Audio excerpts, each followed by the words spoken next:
नमस्कार, मैं हूं पवन त्यागी। हमेशा की तरह पश्चिम बंगाल में चुनाव में हिंसा हुई, बमबाजी हुई, पत्थर चले और ये तो होना ही था। पश्चिम बंगाल जो है, कितनी भी फोर्स लगा लो लेकिन वहां गुंडे बाज नहीं आते। लोग वहां पहले से कह रहे थे कि राष्ट्रपति शासन के बिना कोई भी चुनाव कराओगे तो उस चुनाव का कोई मतलब नहीं है, क्योंकि लोग घरों से वोट डालने के लिए ही नहीं निकलेंगे।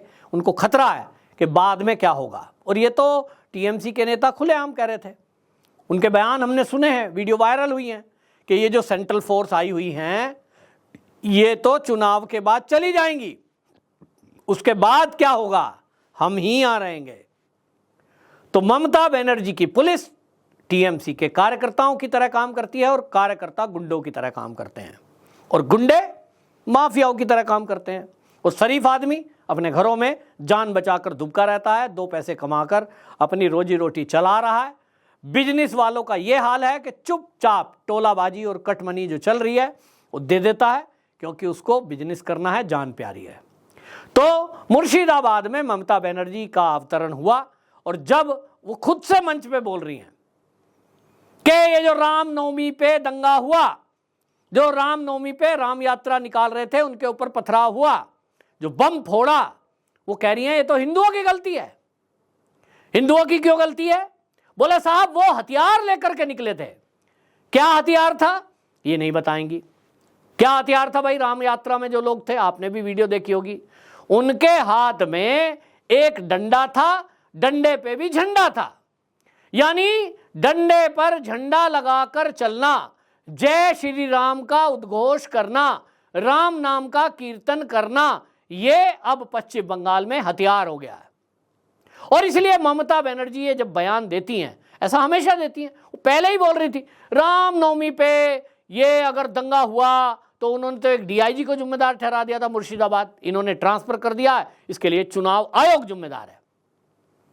यानी जब पहले ही एक प्रदेश की मुख्यमंत्री इस तरह का बयान देगी कि चुनाव आयोग जिम्मेदार होगा, पुलिस का अफसर जिम्मेदार होगा, तो क्या होगा? गुंडों को लगेगा हमारे पक्ष में तो हमारा वकील पहले ही खड़ा है, जो कि एक प्रदेश का सीएम है, फिर हमें क्या चिंता है, करो दंगा, आरोप तो पहले ही लग चुका है इलेक्शन कमीशन पे।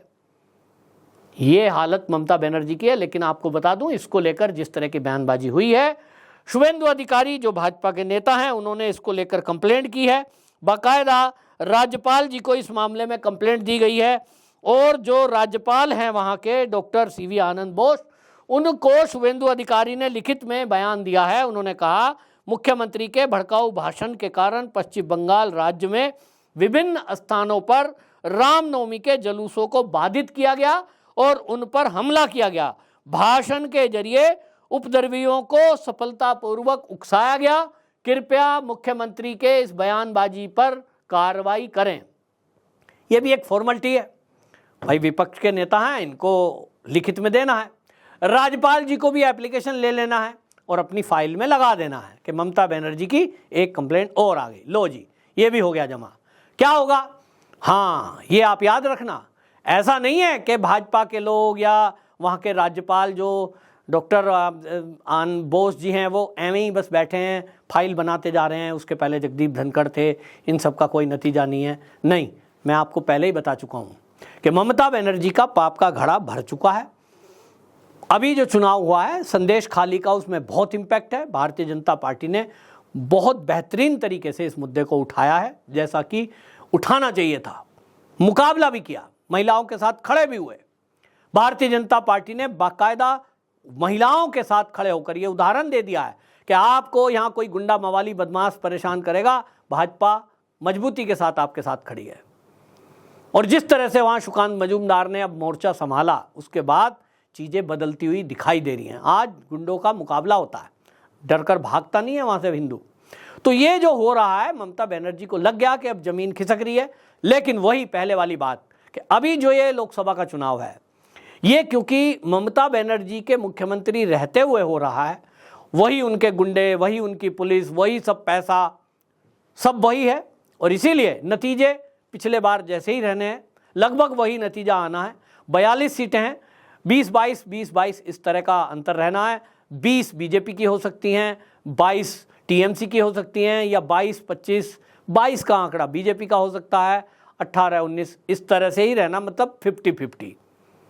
कोई अंतर नहीं 2019 में, लेकिन ये बहुत बड़ा अचीवमेंट भी है कि भारतीय जनता पार्टी के विरुद्ध जिस तरह के षड्यंत्र हो रहे हैं, जिस तरह से कार्यकर्ताओं पर हमले हो रहे हैं, बूथ के अंदर लोगों को खड़े नहीं होने दिया जा रहा, और तब भी भारतीय जनता पार्टी का कार्यकर्ता डटकर टीएमसी के गुंडों का मुकाबला कर रहा है। ये बता रहा है कि आज भारतीय जनता पार्टी का पश्चिम बंगाल का कार्यकर्ता ये तय कर चुका है कि बेशक खून बहाना पड़े, डटे रहेंगे। ये पश्चिम बंगाल की धरती में है, ये वहां के डीएनए में है। तो ममता बनर्जी को उखाड़ फेंकने का प्रण पश्चिम बंगाल की जनता ने कर लिया है। इसका अंदेशा ममता बनर्जी को भी दिखने लगा है। ये चुनाव निकटने दीजिए, जिस तरह से अमित शाह जी वहां जाकर दहाड़ते हैं, ये पक्का है, मुझे विश्वास है कि ममता बनर्जी और पश्चिम बंगाल का बेहतरीन ट्रीटमेंट इस चुनाव के बाद होने जा रहा है। जब चुनाव अगला आएगा, यानी कब का, लोकसभा तो ये चल ही रहा है, विधानसभा का, पश्चिम बंगाल का विधानसभा का चुनाव समय से पहले ही हो लेगा, क्योंकि ये ट्रीटमेंट किया जाएगा। तब लोगों की ये शिकायत नहीं रहेगी जो आज शिकायत है। यहां पर केवल राष्ट्रपति शासन लगाने से काम नहीं चलेगा, क्योंकि भारतीय जनता पार्टी के लिए प्रायोरिटी क्या है, यहां प्रायोरिटी पर है हिंदुओं की जान माल की रक्षा, बहन बेटियों की इज्जत की रक्षा करना। यूं ही राष्ट्रपति शासन लगा दें और एक ऑर्डर देना है, इसमें तो कुछ करना नहीं है। लेकिन पश्चिम बंगाल में जो लगभग 4 करोड़ बांग्लादेशी रोहिंग्या हैं, उनके घरों में क्या क्या नहीं है। आपके घरों में डंडा भी नहीं है। इतना कत्लेआम होगा ना, एक अंदेशा है कि जो डायरेक्ट एक्शन डे हुआ था ना कभी कोलकाता में, उससे भी भयंकर। और इस अंदेशे को बीजेपी आलाकमान जानता है, अमित शाह जी जानते हैं कि स्थिति क्या है। हम हिंदुओं के घर में कभी भी डंडा तक नहीं होता है। दूसरी तरफ उस मानसिकता के लोग हैं जो बांग्लादेश से सीमा पार करके अवैध रूप से आए हुए हैं, उनके घर वो तो कुत्ता काट के खा जाएं, बकरा काट के खा जाएं, वो सब रखते हैं, वो काटने पीटने का सामान, उसी को दंगे में इस्तेमाल कर लेते हैं। तो भाई इसीलिए बीजेपी बड़ा फूंक फूंक कर कदम रख रही है, लेकिन फिलहाल मुकाबला डट कर किया जा रहा है। और इसी में मैंने जैसे बताया, ममता बनर्जी पूरी तरह बौखला गई हैं, क्योंकि उनको तो ये पता है कि देखिए सरकार में आ रहे हैं फिर से बीजेपी, मोदी जी ही तीसरी बार पीएम बन रहे हैं, और उनको ये भी पता है कि अमित शाह ही गृह मंत्री बनेंगे। तो भाई जब ये जोड़ी रहनी ही है तो इसका मतलब ट्रीटमेंट तो होगा। केवल चुनाव की वजह से रुक रहे थे, क्योंकि हम लोग हैं जो चीज़ों को भूल जाते हैं, और राजनीतिक नेता हमारी इस मूर्खता का, इस भूल का फ़ायदा उठाते हैं। सिंपैथी वोट बटोरने के लिए नाटक कर लेंगे। हमने तो देखा है किस तरह से ममता बनर्जी के पैर में फ्रैक्चर का वो हुआ, अब वो सच था या झूठ, लेकिन दीदी को उसी से वोट मिल गया। अब की बार माथे पे चोट दिखाई दी हमें, उससे भी बहुत सारे लोगों का है दीदी को चोट लग गया, तो क्या करो, वोट दे दो, ये सब चलता है। तो इसीलिए ये सब चल रहा है। लेकिन ममता बनर्जी की सोच देखिए कि वो हिंदुओं को इस बात के लिए दोषी ठहरा रही हैं कि वो जो जुलूस निकाल रहे थे उसमें उनके हाथ में हथियार था, जबकि हम सब ने वो वीडियो देखी है, कहीं भी उसमें किसी के पास बंदूक, राइफल, तमंचा, इस तरह का कोई हथियार तो हमने तो नहीं देखा। ममता दीदी को वहाँ हथियार दिख रहा था, क्योंकि उनको असल में क्लीन चिट किसको देनी है, जो दंगा करने वाले हैं।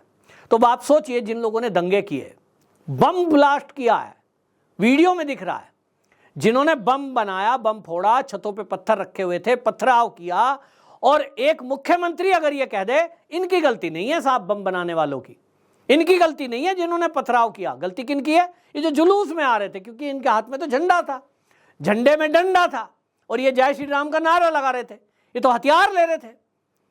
तो फिर गुंडे कहेंगे वाह भाई वाह, हमारा तो रक्षा करने के लिए मुख्यमंत्री है, तो पुलिस की क्या हिम्मत है किसी के खिलाफ एफआईआर करके एक्शन ले ले। बीजेपी वाले एफआईआर लिखाते रहें, क्योंकि वो तो हिंदुओं की पार्टी है, हिंदुओं की रक्षा के लिए प्रतिबद्ध है। तो एक्शन कब होगा, एक्शन तो जब होगा जब ये सत्ता बदलेगी, इसको बदले बिना वहाँ सुधार नहीं होना।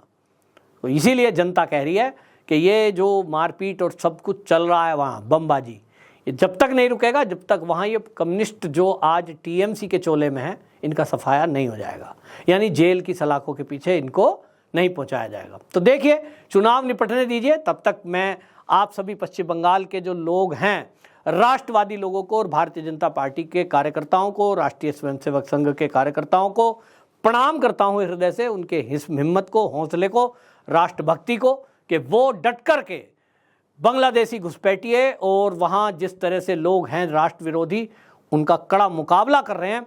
आप सबकी इस धीरज, धैर्य और वीरता को प्रणाम मेरी तरफ से, और इसी तरह लगे रहिए।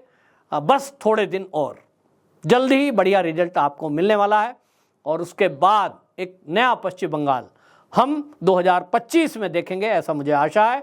फिर से वही पुराना गौरव पश्चिम बंगाल प्राप्त करेगा, जैसा कभी हम बचपन से सुनते आए हैं। आपकी क्या राय है, कमेंट बॉक्स में जरूर बताएं। वंदे मातरम।